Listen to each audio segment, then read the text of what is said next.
Here's Esther Buerki, international book writing expert, author, and life coach. And I'm so excited to have Lizbeth Meredith with me. She's a writer, speaker, and online teacher based in Alaska with a bachelor's degree in journalism and a master's degree in psychology. She has worked as a domestic violence advocate and a child abuse investigator. Her memoir, Pieces of Me, Rescuing My Kidnapped Daughters, won 5 awards and is currently optioned for television adaptation. So welcome, Lizbeth. I'm so thrilled to have you today. Oh my goodness. I am so glad to be with you today, Esther. I'm so thankful that you had me on your show. Wonderful to be here. So Lizbeth, let's jump right into your life story. What has been your turning moments in your life? I think there have been a couple, but one of the most pivotal moments was a day that I went to pick my children up from daycare and they weren't there. And they were not only at the daycare, they were 4 and 6 years old. We were living in Alaska. They weren't in Alaska. They weren't in the country anymore. And they were far away. Their father had taken them. We'd been divorced for 4 years. And he took the children and disappeared out of country. And that was one of those moments where it was like an out-of-body experience. But I remember thinking when I was a younger person, I would be different than my family. You know, I would not have a dramatic life for my own children. Someday I would be a mother and there wouldn't be divorce. There wouldn't be any domestic abuse. There wouldn't be parental kidnappings. Our lives would be very stable. I would be so much better than what I'd grown up with. And when my children were missing, it dawned on me how much I just replicated everything that my family had gone through. And so it was a really big moment of there's life before the abduction and life after the abduction. And it was always a huge change having gone through that. But it was also that moment of, am I going to persevere and find my children? I owed them that. I had gotten them in a situation in a way, not meaning to, but put them at risk by doing something that people think domestic abuse survivors should do. People will tell you, well, if only women and men can be affected too, but if only the victims made better choices, then this problem would go away. If only she would, make a good choice, then the problem would disappear. And I had made choices to keep myself and my kids safe, and it culminated into this. So I have to say that moment I decided I would fully engage in this battle. I made $10 an hour at the time. This was $100,000 problem. And yet it was really clear that I needed to do everything I could to get my daughters back. Wow, what a story. And this story you wrote in your book, right? Correct. How come that you wrote it down? Was it a sort of healing? Well, I think it's funny. I feel almost bad saying this, but I always wanted to be a writer when I was a kid, and I would write really tragic poems. And, in the end, I always died and people were really sad. And so for a long time when I was little and idealistic, I wanted to be a writer. But then, life goes on and it seems unrealistic and you have kids and all the things. So it was like, I needed to make money and just live my life.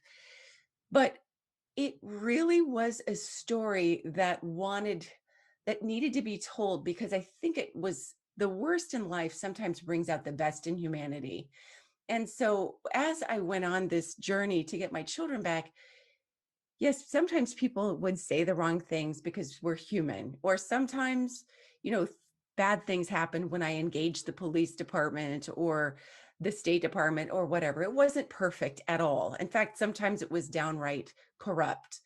But for the most part, really, what happened was I got to see a whole lot of kindness, and people who didn't have to give did, and people who didn't need to care cared, and people said, how can I walk alongside you? And those kinds of things were pretty miraculous. And I didn't want to lose that. My children needed to know that it wasn't me who got them back. It was the movement back then that inspired a lot of goodwill from different people around the world, from Germany, people I'd never met, in Mhm. Greece, where my kids were, for 2 years. My kids were missing for 2 years, a little more than 2 years, but the kindness of strangers was amazing. And how it all came together really was the stuff of movies. And so I wanted, when there was enough healing, to be able to write about that.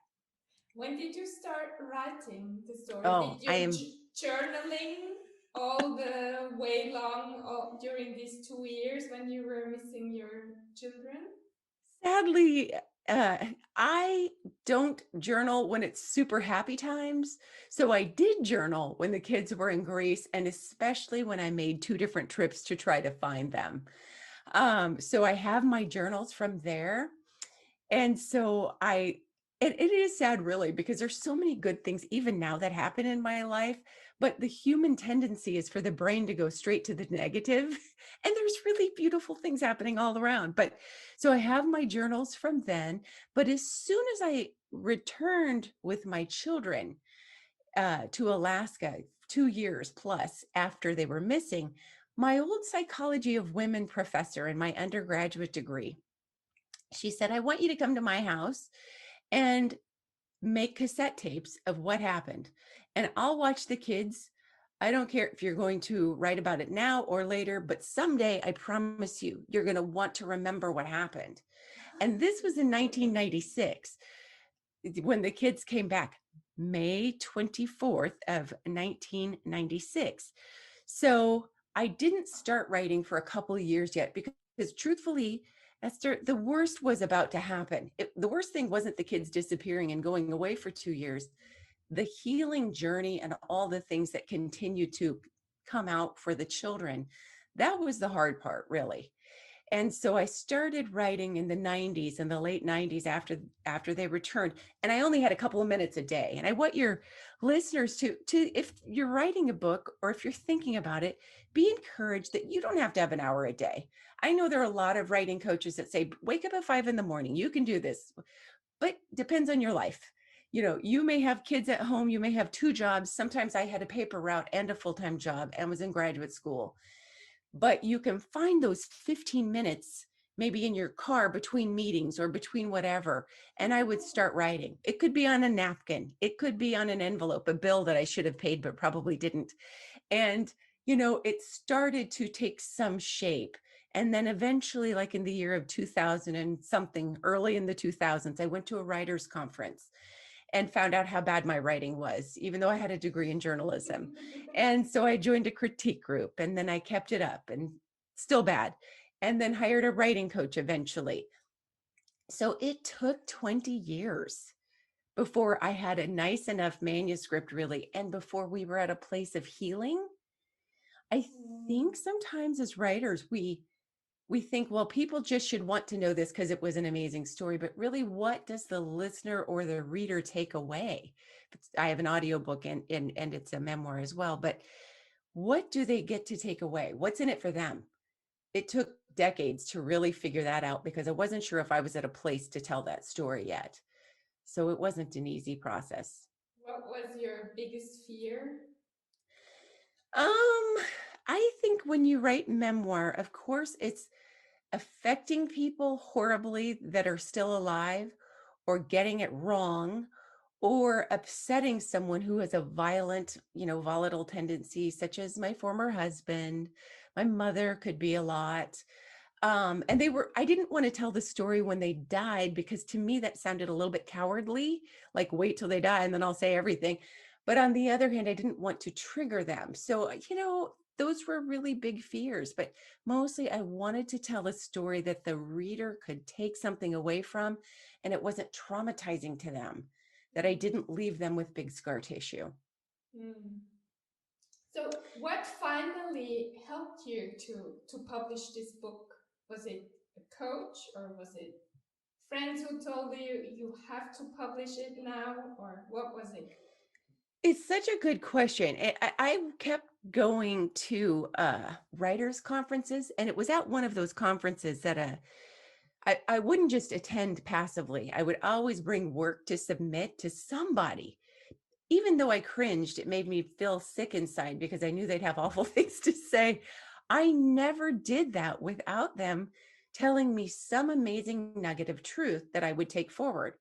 So, and I really didn't go to that many of them because I wasn't that wealthy, but maybe 4 or 5 of them before I felt I was, with my critique group that helped, but then writing coach, it helped. But at one of those conferences, the panelist said, look, this is a very traumatic story. He says, I remember when it happened, I lived in Alaska. It was hard for all of us to hear bits of it, even on the news. But I want you to first reassure your reader at the beginning of your story that your children are back. And that way they'll have the courage to be able to move forward with your story. So take care of them, everything that you do. And I think even when we're writing fiction, Esther, when we're writing nonfiction, fiction, whatever, we still need to remember to take care of our reader and to serve our reader. And so when I finally got to the place of, okay, it's time, I worked for 20 years as a juvenile probation supervisor. And the lives of the children that I worked with there, they made mine look like child's play. I mean, I had nothing to complain about the things these kids had seen and experienced. And so I became a trainer of what's called the Adverse Childhood Experiences Study. So I learned to train new employees on this from around the state. And I remember getting that training, and my oldest daughter called me while I was in the training of trainers. And she had something to tell me, but it was as though she made it all 3D. Like she had been so stunted by what happened to her in Greece that there was a time when she went away to college, and it was what she felt like was another forced separation between us. So she got a scholarship and she attended college out of state, and she just snapped. It was too much for her. And that was another one of those life moments where life was always going to be different. She had what, was a psychotic break, and she talks about it pretty openly now. But she became like a little child again and had to live with me until she was almost 30. And so it really impacted her heavily. So when she called me, as I was at the training of trainers, that's when I knew my beginning of the book, that this happened, and it was in 3D for me. She had helped me understand what the beginning of the book was. And I had to finesse, how do I tell my story without telling her story? And so I wrote that several more times, but that was when I knew this does offer something to people around the globe. And people have to understand that trauma, if we don't unpack it carefully with professionals and with a lot of support, it does live in the body, and it can create health problems and mental health problems that can literally kill us.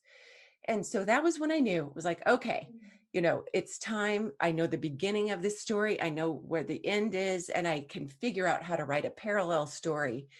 And so I was really at that moment sad with my daughter, when we talked about it later, how it became the beginning of the book, but also felt like, yes, this is it. It's This time. is wonderful. You found the parallel story to the former story, so you could really write the whole story. That's Right. beautiful, Lizbeth. So, Thank you. what made you publish then? What was how did it go with the publishing? Well, it was very challenging because when I first came home from Greece with my children, a movie producer offered to option our story back then in 1996, which was pretty huge, but we knew someone up here who knew a movie producer. So they optioned it. I think they paid $2. And what that means is that they rent your story for a certain amount of time and nobody else can have it. And they often do it. Movie producers or movie companies will often option a story so that maybe they have another similar story coming out and they don't want your story to come out. So it can be this thing where they kind of keep you tamped down. It's not always meant to be a good thing. In the end, at the end of that option, they said, you should write a book and maybe we'd reconsider. So by the time I finally understood how to write a book, the world of publishing changed. There weren't big contracts anymore, hardly for non-famous people. There was no limo to pick me up to take me to a book launch, or a publicist that was paid for by the uh, book publishing industry. So, by the time I got ready to do it and I had gone through all those processes and learned how to write, I went to a literary agent. He said, I love this story. There's not one word I would change about the first, 3 pages, not one. And I could never sell it to save my soul. Nobody cares. You're basically not a Kardashian. You're not a reality star. You're not a president. I wish you luck. I can't. I just can't. And I listened to him because I thought, now at this point, I'm pretty older, I don't have 20 more years to go on this. So, I mean, maybe I do, but it's getting to the point where I better get serious. So I had looked around, queried a few people, and then thought, I'm doing this, but I don't have the chops to do it on my own and get book buzz. So I went to what's called a hybrid publisher. And so that can be, I want listeners to understand, that can mean different things to different companies. And so not all hybrid publishing companies are the same. And sometimes people need to beware. But I looked at one that had really good reviews and that I was familiar with some of the people who worked there, and thought, this I will try. And so I did. And that meant that I had to upfront a lot of money myself to do the hard copies of the book.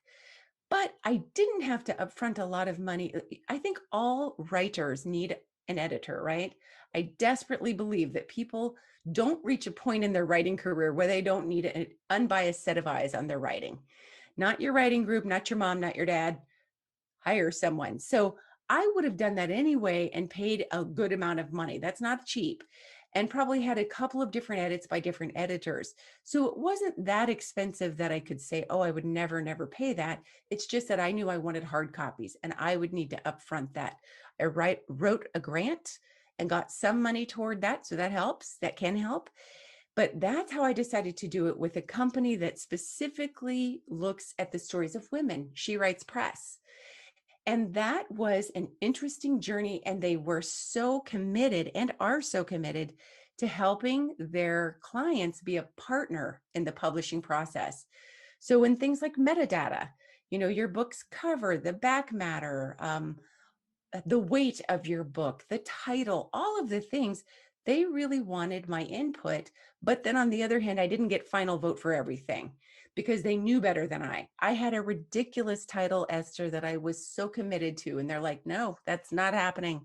No one will find your book if you name it some obscure, ridiculous name. And that's how I decided to go. And for me, on my first book, I am so excited that I did, because they saved me from myself. And when did you publish it? In the end of 2016. Okay, 5 years ago. Yes, it will be 5 years coming up in September. And you won 5 awards. I did. But that was over time. So it doesn't just happen naturally. I think when I decided that this book was worth it for me to pay attention to for a long time, that I would not just say, oh, I wrote a book, let me run and write another. Not that that's a bad advice. It's just, for me, this was always going to be that pivotal book that everything else was hinged on for me. So I, really did want to try to win an award. I spent some money. I got a loan to get a public relations firm. A PR firm will help writers typically 90 days before a book comes out and 90 days after. But then a book writer still has to learn to be their own best publicist. And I really kept up my efforts, just kept them up.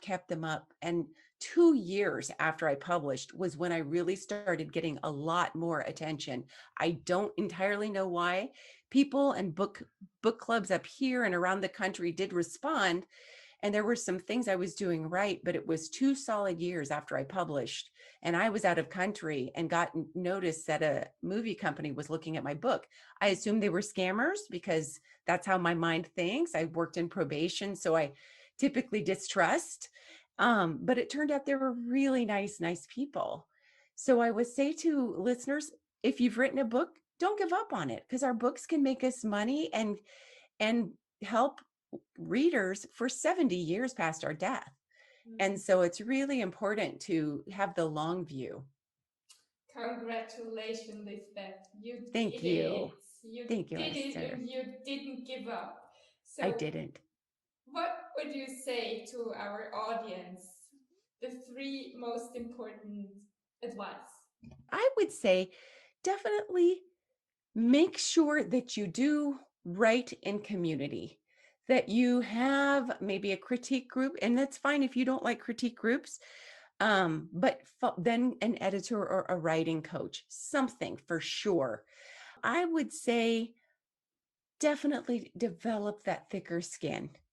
And this is something that I wrote about this in an essay once, that there are a lot of things. Having my kids get kidnapped and taken to Greece, it really prepared me for the publishing world. You develop a thick skin. And we need to, as writers, develop thick skins and understand feedback is not always positive and glowing. And efforts don't always turn out the way we'd hoped. And that's okay. We just keep trying and keep trying. So definitely develop a thick skin and persist. Keep moving forward. If it's a story of your heart, don't give it up. Don't listen to people who say, well, that story's already been written. Somebody else wrote it. Don't bother. Or, isn't so-and-so going to be so mad at you if your book's a memoir? Someone's going to be so mad at you. Don't do it. There are ways to write memoir and conceal people's identities and still tell the story of your heart. And I would definitely say, I know this is more than your three, but look for the benefit your writing brings to the reader. And that's how you tell. The first draft, write everything that comes to your mind.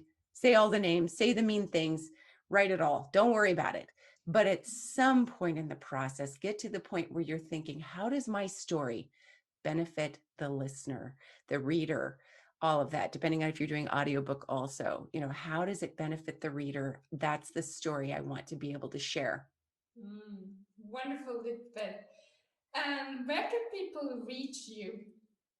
I would love it if people would reach me at lameredith.com. That's my website. Or they can listen to my podcast at Persistence U with Lizbeth. And that's drops every Wednesday where podcasts are found. Thank you so much for asking that. I love to hear from people. Perfect. And one last word for our audience. You gave so much value already, but just one last word. Well, I think it is so exciting when you write your stories and you inadvertently, no matter if you're writing fiction or nonfiction, you give people permission to share their own stories. And that's such a beautiful connection.